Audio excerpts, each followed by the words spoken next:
안녕하세요. 반갑습니다. 비트코인 뉴스 팡입니다. 2019년 12월 22일 비트코인 뉴스 전해드리도록 하겠습니다. 여러분들 도움이 되신다면 좋아요, 구독, 댓글 달아주시면 감사하겠고요. 투자에 관련된 정보들 참고사항일 뿐이고 조언이 아닙니다. 투자하실 땐 여러분들 스스로 꼭 판단하시고 결정하시길 바라겠습니다. 금일 리플 2억 달러 투자 유치 후 평가액 100억 달러로 급증을 했다라는 소식 먼저 가져봤고요. 그리고 추가적으로 지금 비트코인을 통해서 암호화폐를 맡기고 이자율을 제공하는 이재 상품이 속속 등장하고 있다라는 소식도 있습니다. 그래서 여러분들 이자율이 연 90%짜리까지도 있다고 하는데 그게 무엇인지 자세히 한번 살펴보도록 하겠습니다.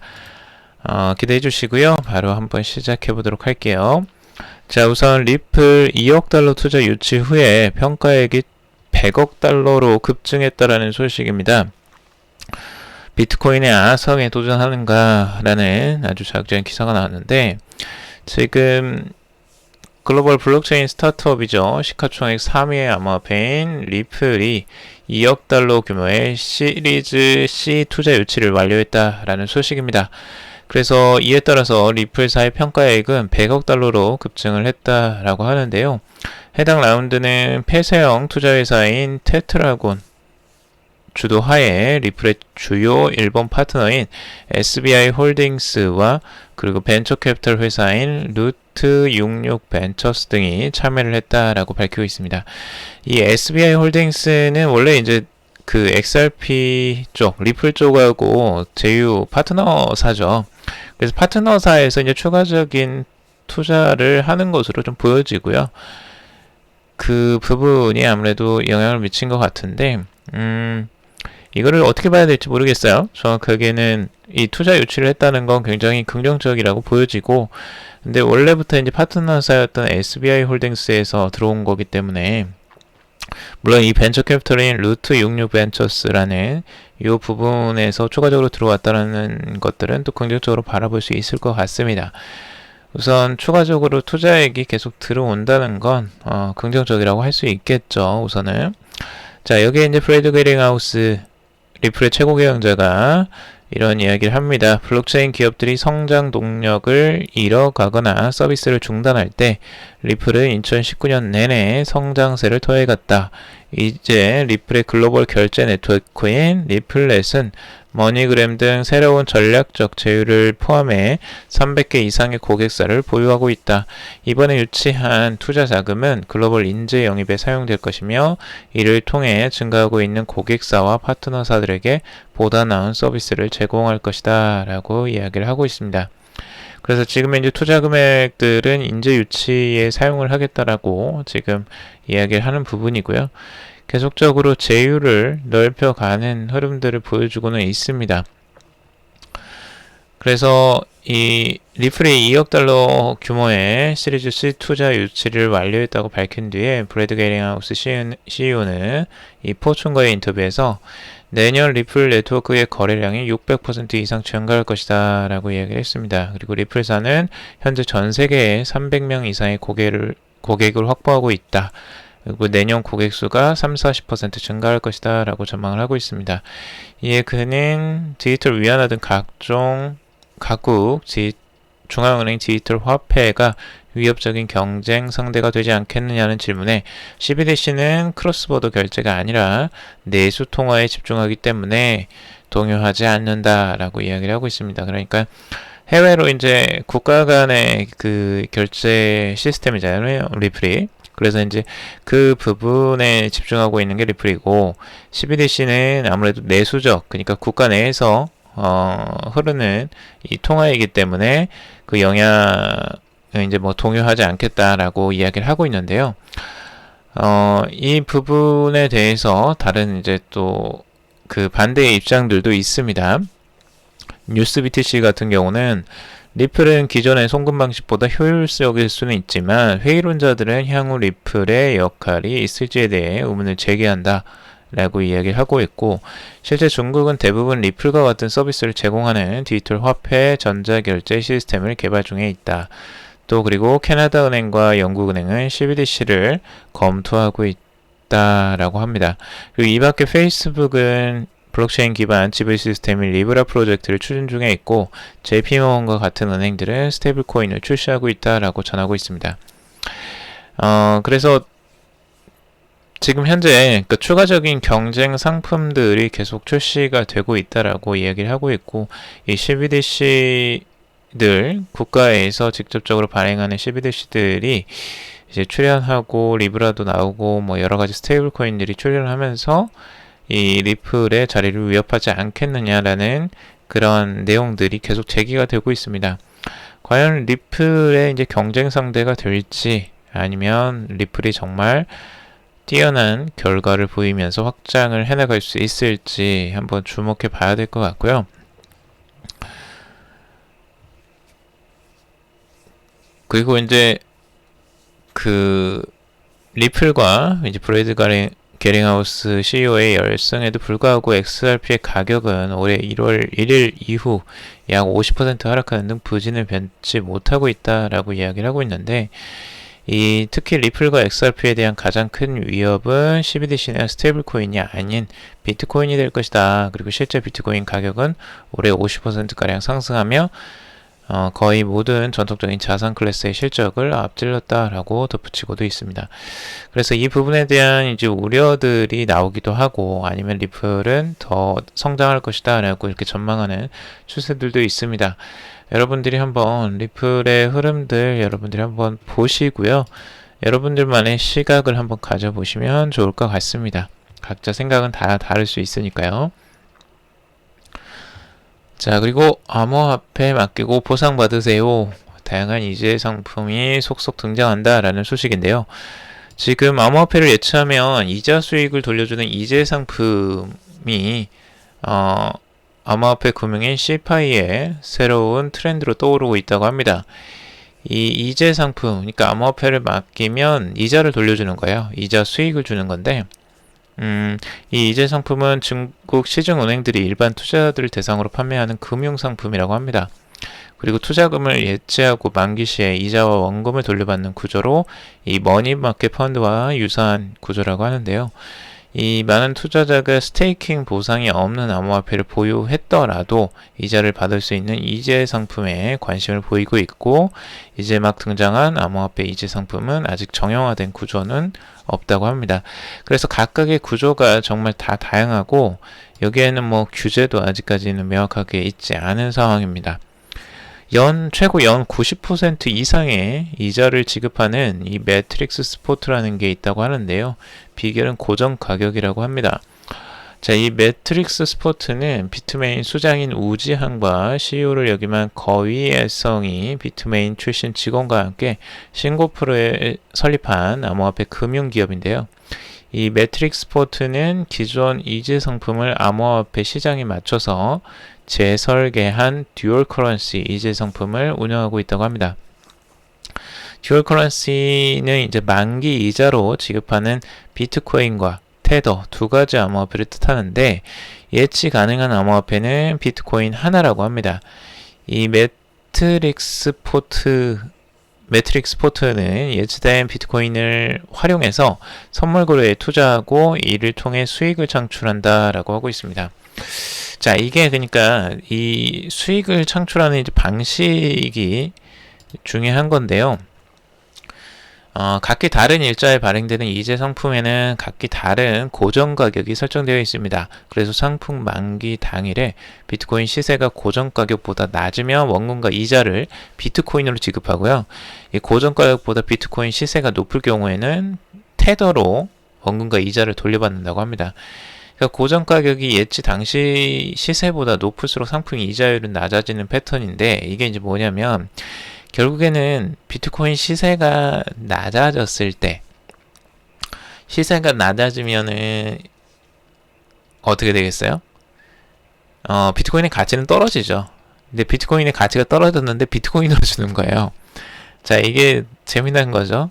그러니까 원금과 이자를 비트코인으로 준다는 건데, 이게 이제 그 평가 손실이 이제 난 상태에서 이자율을 주는 거기 때문에, 근데 여기에서는 이제 그런 리스크를 이제 줄이는 거죠. 아무래도. 그래서 머리를 잘 쓴 것 같기도 하고 굉장히 교모한 것 같기도 하고 그렇습니다.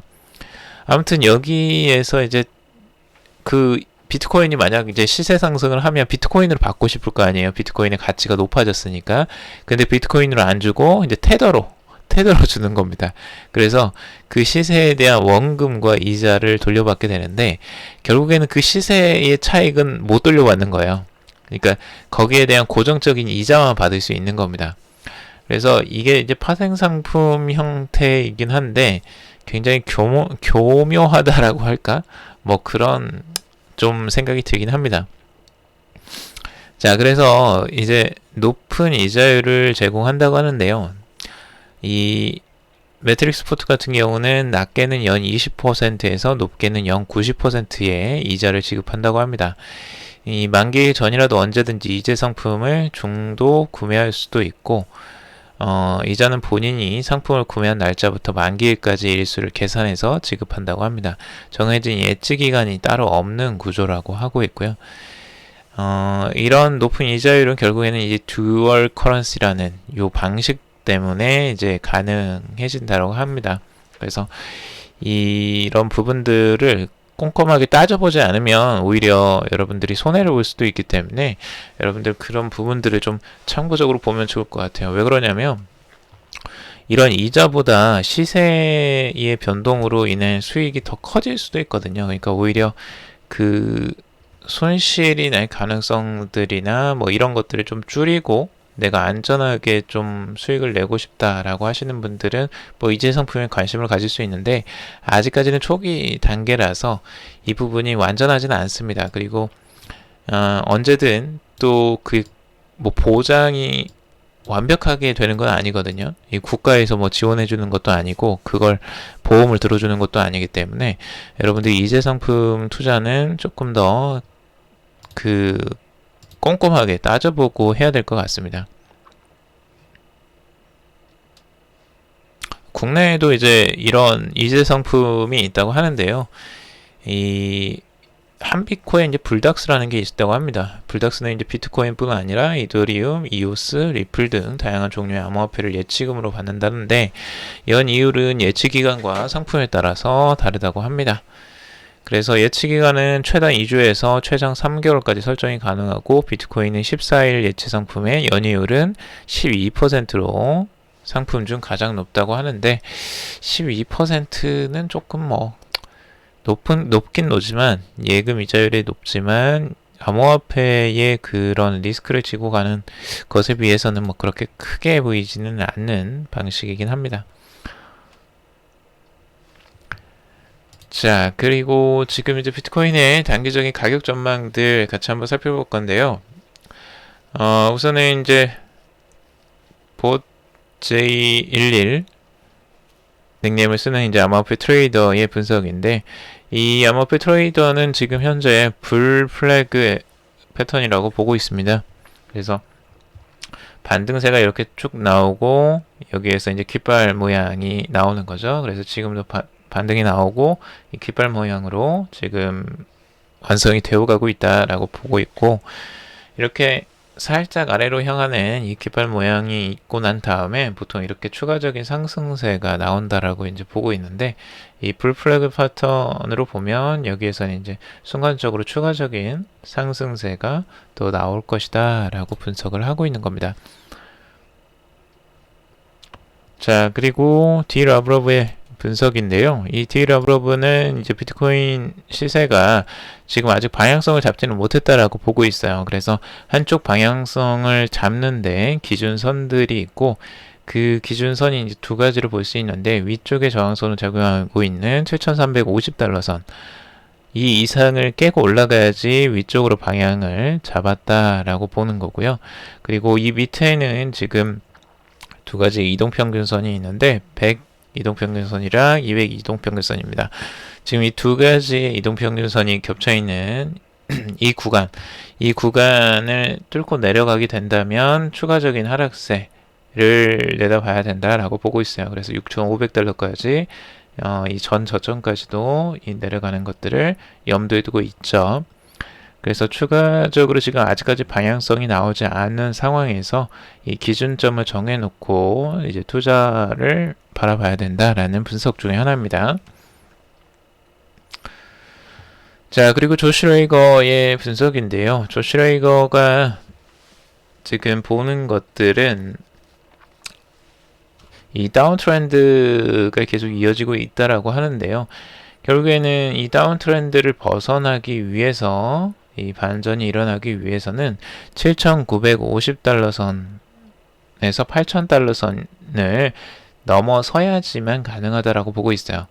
이 기준선을 넘지 못하면 이것에 대한 반전을 이 다운 트렌드가 완전히 깨지고 올라가는 것들은 아직 섣불리 판단할 수 없다라고 보고 있죠. 그래서 만약 추가적으로 이걸 뚫지 못하고 내려가게 된다면 지금 6,000달러 선과 5,300달러 선에 있는 에리어 이쪽이죠.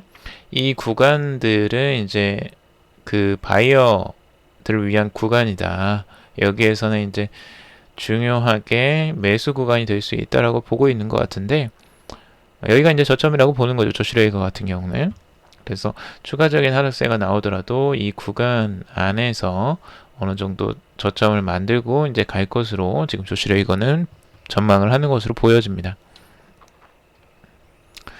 자, 비트코인의 현재 가격 흐름들 4시간 봉으로 봤을 때 7,138달러 선 계속 이 안쪽에서 가격을 모아가고 있는 흐름들 보이시죠? 그래서 거래량은 계속 줄어들고 있고 결국에는 방향성을 한쪽으로 틀긴 틀 겁니다. 위쪽으로 틀든 아래쪽으로 틀든 아직까지 그 이제 축적하는 그 기간에 지금 머물러 있는데 이 방향성은 곧 한쪽으로 쏠림 현상이 나올 것으로 보여집니다. 위쪽으로 틀면 7,800달러 선 목표가로 가야 될 것 같고 아래쪽으로 틀면 6,500달러 선 전 저점을 향해서 다시 한번 테스트를 할 가능성도 있겠죠. 근데 이 구간이 뭐 속일 수도 나올 수 있습니다. 위쪽으로 살짝 틀었다가 다시 내려가 버리는 이런 형태들 그리고 살짝 내렸다가 올려버리는 형태 이런 형태들 자주 출현하기 때문에 여러분들 단기적으로 트레이딩 하시는 분들은 정말 조심하시고 되도록이면 트레이딩은 하지 않으셨으면 좋겠습니다. 초보자분들은. 자, 그리고 XRP에 대한 시세인데요. XRP 아까 기사가 나왔었죠. XRP가 이제 긍정적인 호재 뉴스들, 투자를 유치했다라는 2억 달러를 투자 유치했다는 소식이 있음에도 불구하고 가격 흐름은 그렇게 큰 뭐 반등세가 나오진 못했습니다. 그래서 0.19달러 선에 머물러 있는데요.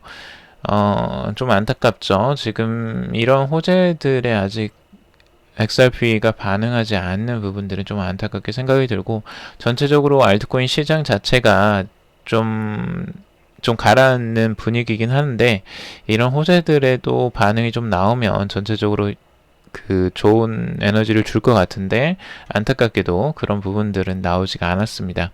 그래서 위쪽으로 상승하는 흐름들이 조금 나와주는 걸 기대를 해보는데 우선 기다려 봐야 되겠죠. 자, 그리고 ECB 중앙은행 디지털 화폐로 익명성 문제 해결 가능하다라고 하고 있습니다. 지금 유럽 중앙은행이죠. 유럽 중앙은행 ECB가 프라이버시를 강화한 중앙은행 발행 디지털 화폐 결제 시스템을 구현할 수 있다라고 주장을 하고 있습니다. 지금 유럽 중앙은행 제도는 중앙은행 디지털 화폐의 익명성 연구 보고서를 통해서 익명성 강화 CBDC 개념 증명을 제시를 했다고 합니다. 유럽 중앙은행 제도는 유럽 은행과 11개의 유럽 연합 경제 통화 연맹 참가국의 중앙은행으로 구성된 유로 통화정책 결정 기구인데요. 이 블록체인 기술업체인 R3와 그리고 글로벌 컨설팅 기업인 엑센추어와의 협력을 통해서 오픈소스 블록체인 플랫폼 코다를 활용한 익명성 강화 CBDC 개념을 개발했다라고 발표를 했습니다. 이번 개념 증명에는 두 중개기관과 중앙은행 그리고 자금 세탁 방지 당국 등 4개 당사자가 참여를 했고 각 당사자는 서로 자산을 거래할 수 있는 코어뎁 운영 노드로 네트워크에 표시가 됐다라고 하고 있습니다. 결국에는 유럽중앙은행 제도는 이용자의 신원정보와 거래 내용을 익명화하는 동시에 이 자금 세탁 방지, 테러 자금 조달 방지 규정을 준수할 수 있는 솔루션을 제공하고 있는데요. 중앙은행이나 중개기관은 이용자 허가 없이는 데이터를 확인할 수 없게 된다고 합니다. 이게 이제 익명성 문제들을 이제 바라볼 때 프라이버시, 그러니까 개인이 그 거래하는 내역들을 이 디지털 화폐는 다 볼 수 있지 않느냐, 이 부분들에 대한 우려들이 계속 제시가 되고 있고, 이 부분에 대한 해결책으로 지금 이 보안을 강화한, 그러니까 익명성을 좀 더 강화하고 사람들의 거래 내역을 쉽게 볼 수 없게 만드는 이런 기술이 있다라고 하는 건데, 여기에는 근데 이제 뭐 소액은 어느 정도 이걸 허용을 하지만 이제 고액 같은 경우는 뭐 다 들여다보겠다라고 하고 있어요. 그러니까 결국에는 마음만 먹으면 다 볼 수 있다라는 거죠, 이 부분들이. 그래서 조금 그 꺼림칙한 부분들이 있긴 합니다. 이런 CBDC를 활용한다는 게 우리가 지금 현금을 사용하는 것들도 근데 뭐 그 거래 내역을 확인하려고 하면은 뭐 충분히 그 거래 내역을 확인할 수는 있기 때문에 뭐 프라이버시가 지켜진다라고 보기에는 좀 쉽지는 않은 부분이 있습니다. 그래서 이런 부분들이 앞으로 어떤 기술적으로 해결이 될 수 있을지는 한번 지켜봐야 될 것 같고요. 그만큼 이 CBDC 연구를 많이 하고 있다라는 이 증거이기도 하죠. 이 익명성 문제까지 해결을 하려고 하는 거 보면 그만큼 여기에 많은 고심을 하고 투자를 하고 있다라는 걸 반증하는 것이기도 합니다. 그래서 유럽중앙은행이 이 부분에 신경을 쓰면서 투자를 하고 있구나, 앞으로 CBDC가 곧 나오겠구나, 이런 것들이 이제 전망이 되죠. 자, 그리고 미 SEC에서 공인 투자자 자격 범위를 확대한다고 합니다. 암호화폐 펀드 접근성이 개선하는 것들이 이제 기대가 된다고 하고 있는데, 미국 증권거래위원회가 사모펀드에 참여 가능한 공인 투자자 자격 범위를 확대함에 따라 이 암호화폐 펀드 접근성이 크게 개선될 것으로 보고 있습니다. 이 SEC는 공식 사이트를 통해서 공인 투자자 범주 개정안에 대한 여론을 구하고 있다라고 밝히고 있는데요. 개정안은 공인 투자자 범주에 사모거래에 참여하기 충분한 지식을 보유한 사실이 직업상의 자격과 증명을 통해 확인된 자를 이제 추가하고 있습니다. 또한 경영진뿐만 아니라 관련 지식이 있는 직원에게도 기업 주식 접근성이 허용될 수 있다라고 하고 있습니다. 현재는 이제 공인 투자 자격은 100만 달러 이상의 순자산을 보유한 개인 또는 500만 달러 이상의 자산을 관리하는 기업에게만 부여되고 있었는데, 이 부분들이 이제 논란이 됐던 거죠. 왜냐하면 부자들만 더 부자가 되는 거 아니냐, 이렇게 이제 투자에도 예외 사항들이 있기 때문에 그러면 부자들만 투자하라는 거 아니냐, 그리고 그들의 배만 더 불리는 거 아니냐라고 이제 반발이 있었던 거죠. 그래서 이 반발에 대해서 응답을 하는 거고, 지금 그래서 이제 공인 투자자의 자격이 이제 확대됨으로써 암호화폐 펀드들도 이제 접근하는 그 접근성이 높아진다라고 하고 있습니다. 현재 전 세계를 통틀어 미국이 압도적으로 많은 암호화폐 펀드가 진행이 되고 있다라고 하고 있는데요. 크립토 펀드 리서치 자료에 따르면 전 세계 암호화폐 펀드가 점차 늘어나면서 그 규모가 올 10월 기준 191억 1000만 달러, 약 하나로 22조 7,300억 원에 달한다고 보도를 하고 있습니다. 그만큼 이 암호화폐 펀드의 규모가 갈수록 커져가고 있다는 걸 반증하고 있습니다. 어마어마한 크기인데요. 앞으로도 더더욱 이쪽에 투자들이 더 들어올 것으로 많이들 기대를 하고 있습니다.